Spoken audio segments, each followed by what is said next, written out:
दोस्तों नमस्कार, मैं हूं तबरेज़ आलम और आज आप हमारे साथ पढ़ रहे हैं अंतर्राष्ट्रीय प्रकरण। करंट अफेयर्स का एक महत्वपूर्ण टॉपिक है अंतर्राष्ट्रीय प्रकरण। उसमें हम दो टॉपिक कवर करेंगे, जिसमें से पहला है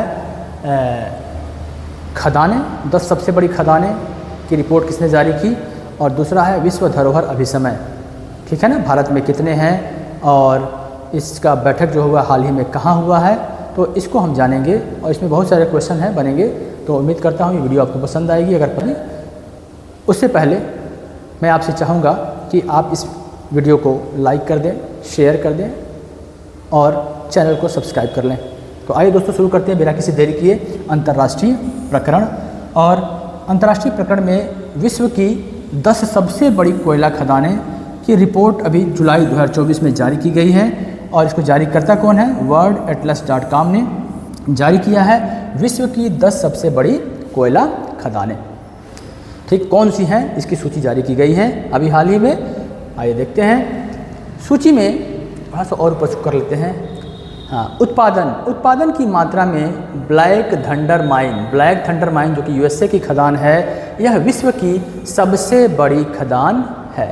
तो कोई पूछेगा आपसे विश्व की सबसे बड़ी खदान कौन सी है, तो आप बताएंगे ब्लैक थंडर माइन। कहाँ की है? तो यूएसए की खदान है। ठीक है ना, आगे बढ़ते हैं। रिपोर्ट के अनुसार जो worldatlas.com की जो रिपोर्ट आई है, उस रिपोर्ट के अनुसार 5 सबसे बड़ी खदानों की सूची नीचे दी गई है। इसमें से दो जो खदान है वह भारत में है। आइए जानते हैं कौन कौन सी सूची में कौन पहले नंबर पे है और कौन से ऐसे 2 खदान हैं जो भारत में स्थित हैं। आइए जानते हैं। रैंक है, खदानों के नाम है और ये देश है। तो रैंक 1 पर जो है कौन सी खदान है, तो मैं बताया था पहले ही ब्लैक थंडर माइन जो कि यूएसए अमेरिका की है। दूसरा है गेवरा ओपन कास्ट खदान सेकंड नंबर पे, और ये कहाँ पे है? भारत में स्थित है। तीसरा है नॉर्थ एंटलोप रोसल माइन, ये कहाँ पर है? ये भी अमेरिका में है। और चौथा है कुसमुंडा ओपन कास्ट खदान, ये है भारत में। और पांचवा है नॉर्थ सॉन्सी माइन, ये कहाँ है? चाइना में है दोस्तों। ठीक है, तो कुल 5 खदानों में से 2 खदान जो है भारत में है। कौन कौन से हैं? गेवरा ओपन कास्ट खदान और दूसरा है कुसमुंडा ओपन कास्ट खदान, दोनों। अब आइए जानते हैं कि गेवरा ओपन खदान जो है भारत की सबसे बड़ी खदान है, वह कहाँ पर स्थित है और इसमें प्रति ईयर जो है उसकी उत्पादन क्षमता कितनी है और ये कहाँ पर है। ठीक है ना, आइए जानते हैं इसके बारे में। ठीक है, यहाँ देख रहे हैं आप गेवरा खदान के बारे में दिया हुआ है। गेवरा ओपन कास्ट खदान कहाँ पर है ये? तो छत्तीसगढ़ के कोरबा जिले में स्थित है। कहाँ है? छत्तीसगढ़ के कोरबा जिले में स्थित है। और इसका स्वामित्व किसके पास है? तो साउथ ईस्टर्न कोलफील्ड लिमिटेड के पास इसका है, जो कि कोल इंडिया लिमिटेड की एक सहायक कंपनी है। साउथ ईस्टर्न कोलफील्ड लिमिटेड किसकी सहायक कंपनी है? तो कोल इंडिया की सहायक कंपनी है। और क्षमता कितनी है इसकी? 70 मिलियन टन। कितनी क्षमता है इसकी? 70 मिलियन टन की क्षमता है। और यह भारत की सबसे बड़ी कोयला खदान है। ठीक है, भारत की सबसे बड़ी कोयला खदान है। ठीक है, वर्ष 1981 में इसका ये बना हुआ था और 10 वर्षों के लिए पर्याप्त ऊर्जा भंडारण जो है इस खदान में है। और अभी बता दें कि जो गेवरा ओपन खदान है वह 10 वर्षों तक जो है भारत की ऊर्जा खपत को पूरी कर सकता है अकेले ही। ठीक है, आगे बढ़ते हैं। दूसरा है कुसमुंडा ओपन कास्ट खदान। ठीक है, ये रैंक 4 पे आता है। किसमें? worldatlas.com की रिपोर्ट के अनुसार जो है यह 5 खदानों में से जो है 4थे नंबर पर आता है। और ये भी कहाँ स्थित है? ये किसके अधीन है? तो साउथ ईस्टर्न कोलफील्ड लिमिटेड के अधीन ये भी आता है। और इसकी उत्पादन क्षमता कितनी है? 50 मिलियन टन है। ये भारत की दूसरी सबसे बड़ी खदान है। ठीक है, भारत की सबसे बड़ी खदान कौन सी है? तो भारत की सबसे बड़ी खदान जो है गेवरा ओपन कास्ट खदान है। और दूसरी जो सबसे बड़ी खदान है भारत की, वह कौन है? कुसमुंडा ओपन कास्ट खदान है। सबसे टॉप पर कौन सा है? तो बुलाएंगे ब्लैक थंडर माइन, जो कि यूएसए की खदान है, कंपनी खदान है। ठीक है ना, आगे बढ़ते हैं। अब दूसरा हमारा टॉपिक है विश्व धरोहर अभिसमय। ये बहुत ही इंपॉर्टेंट टॉपिक है। और वर्ल्ड हेरिटेज कन्वेंशन ये बहुत इंपॉर्टेंट टॉपिक है, इससे आपको एक प्रश्न मिल ही सकते हैं या मिल ही जाएंगे एग्जाम में, किसी न किसी एग्जाम में तो मिलेंगे ही। आगे दिया है इसमें, इसको वैश्विक सांस्कृतिक एवं प्राकृतिक धरोहरों के संरक्षण से संबंधित अभिसमय या convention concerning the protection of the world cultural and natural heritage के नाम से भी जानते हैं।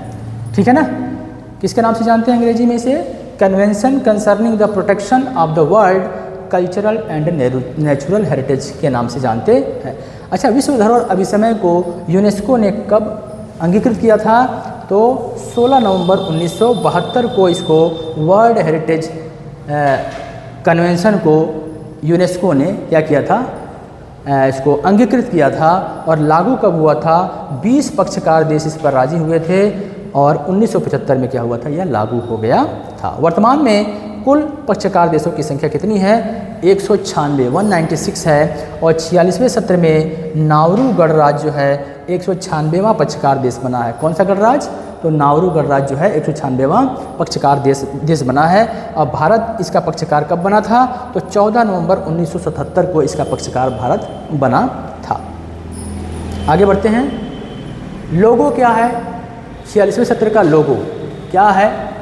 तो लोगो क्या है? हम्पी के स्मारकों का समूह जो कि कर्नाटक में स्थित है, ये बनाया गया है। साथ ही साथ विजय विठल मंदिर के सामने स्थित पत्थर के रथ को भी इसमें शामिल किया गया है। तो कहाँ? विजय विठल मंदिर के सामने जो पत्थर के रथ हैं उनको शामिल किया गया है। साथ ही साथ हम्पी के स्मारकों के समूह को भी शामिल किया गया था। लोगों में टैगलाइन क्या था? सह नव यशः, जिसका अर्थ है हमारा गौरव बढ़े।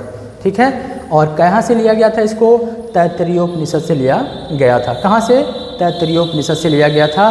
भारत के लिए क्यों महत्वपूर्ण है? तो इस साल जो 46वें सत्र का जो आयोजन हुआ है वह नई दिल्ली के भारत मंडपम में किया गया है। नोडल एजेंसी के तौर पर आर्कियोलॉजिकल सर्वे ऑफ इंडिया को नामित किया गया। और किसने नामित किया? तो संस्कृति मंत्रालय द्वारा नामित किया गया। पूछेगा आपसे कि इस साल जो भारत में 46वां सत्र हुआ उसका नोडल एजेंसी कौन था? तो आप बताएंगे आर्कियोलॉजिकल सर्वे ऑफ इंडिया। किसने नामित किया था? तो संस्कृति मंत्रालय ने नामित किया था। उद्घाटन किसने किया था? तो प्रधानमंत्री श्री नरेंद्र मोदी जी द्वारा इसका उद्घाटन किया गया था। ठीक है, आगे देखते हैं। थीम क्या है इसका? विकास भी और विरासत भी।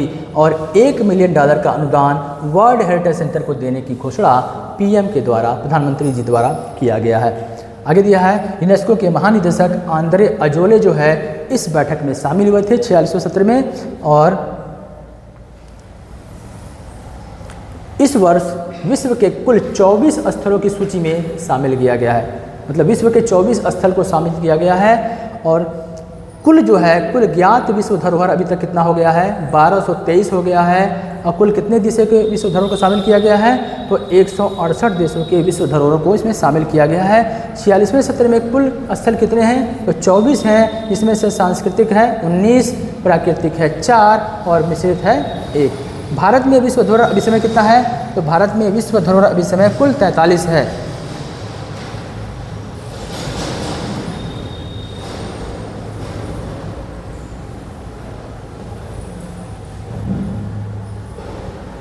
असम मोईदम्स, ठीक है ना, मोईदम्स असम का पहला सांस्कृतिक स्थल के रूप में नामित हुआ। यह असम का तीसरा विश्व धरोहर स्थल है। तो पूछेगा आपसे कि असम का पहला सांस्कृतिक स्थल कौन सा है? तो आप बताएंगे मोईदम्स है। ठीक है ना। और असम का यह तीसरा स्थल है। ठीक है, सांस्कृतिक स्थल के तौर पर असम का यह पहला है, जबकि कुल स्थल के बारे में पूछा जाएगा तो बताएंगे तीसरा स्थल है असम का, जिसे विश्व धरोहर अभिसमय में शामिल किया गया है। इसके पहले काजीरंगा राष्ट्रीय उद्यान को और मानस उद्यान को प्राकृतिक स्थल के रूप में शामिल किया गया था। मोईदम्स जो है अहोम राजवंश का टीला दफन प्रणाली है। किस राजवंश का है? तो अहोम राजवंश का दफन टीला प्रणाली। ठीक है ना, टीला दफन प्रणाली है। और यह असम किसका? यह असम का तीसरा स्थल है। ताई अहोम राजवंश द्वारा मोईदम्स को स्थापित किया गया था। इसका निर्माण ताई अहोम लोगों ने 1300 सेंचुरी से लेकर के 1900 सेंचुरी लगभग 6 वर्षों तक किया। ठीक है। पारंपरिक प्रमाणिक साहित्य जो है आप कहाँ से पाएंगे इसको, चांगरुग फूकन में दर्ज है, वहाँ से इसका पारंपरिक प्रमाणिक साहित्य मिल सकता है। मोईदम्स की तुलना किससे की जाती है, तो चीन के शाही मकबरे से की जाती है और दूसरा मिस्र के फेरो पिरामिड से की जाती है। ठीक है। विश्व धरोहर अभिसमय, सबसे ज़्यादा विश्व धरोहर में नामांकित स्थल देश इटली के 60 स्थल जो है शामिल किए गए हैं, वहीं चीन के 59 स्थलों को शामिल किया गया विश्व धरोहर अभिसमय में। जर्मनी के 54, फ्रांस के 53, स्पेन के 50, भारत के 43 स्थलों को इसमें शामिल किया गया है और भारत इस सूची में 6वें स्थान पर आता है। ठीक है। पिछले एक दशक में भारत के 13 स्थलों को शामिल किया गया है। कितने? एक दशक में, पिछले एक दशक में 13 स्थलों को शामिल किया गया है। भारत के कुल सांस्कृतिक स्थलों की संख्या कितनी है, तो 43 है। अभी फिलहाल प्रेजेंट में कितनी है, 43 है। किसको शामिल किया गया अभी हाल ही में, तो मोईदम्स को शामिल किया। कहाँ, किस राज्य में है ये, असम राज्य में स्थित है। ठीक है। जिसमें से उन 43 में से सांस्कृतिक स्थल के तौर पर 35 हैं, प्राकृतिक स्थल 8 हैं, मिश्रित स्थल 1 है। चूँकि 35 ज़्यादा हो जाएगा, 8 से क्वेश्चन बन सकते हैं, इसलिए जान लीजिए। प्राकृतिक स्थल के तौर पर कौन कौन से हैं, काजीरंगा, केवलादेव, मानस, फूलों की घाटी, सुंदरवन, पश्चिमी घाट, हिमालय और नंदा देवी। ये 8 जो हैं प्राकृतिक स्थल हैं। मिश्रित स्थल के तौर पर कंचनजंगा राष्ट्रीय उद्यान को रखा गया है। उत्तर प्रदेश के 3 स्थल इस सूची में शामिल हैं, जो कि सांस्कृतिक स्थल के तौर पर शामिल किया गया है, तीनों के तीनों को। इसमें से पहला जो है आगरा का किला 1983 में है, ताजमहल भी 1983 में है, फतेहपुर सीकरी को 1986 में विश्व धरोहर अभिसमय में शामिल किया गया, वर्ल्ड हेरिटेज कन्वेंशन में शामिल किया गया है। तो आज का वीडियो कैसा लगा? अगर वीडियो अच्छी लगी हो, जानकारी आपको अच्छी लगी हो, तो आप इस वीडियो को लाइक करिए, चैनल को सब्सक्राइब कर लीजिए और दोस्तों में खूब ज़्यादा शेयर कर दीजिए, ताकि अगली वीडियो आपके लिए और अच्छे से बनाया जा सके और इस वीडियो का लाभ आप उठा सकें। धन्यवाद दोस्तों, आज के लिए बाय बाय।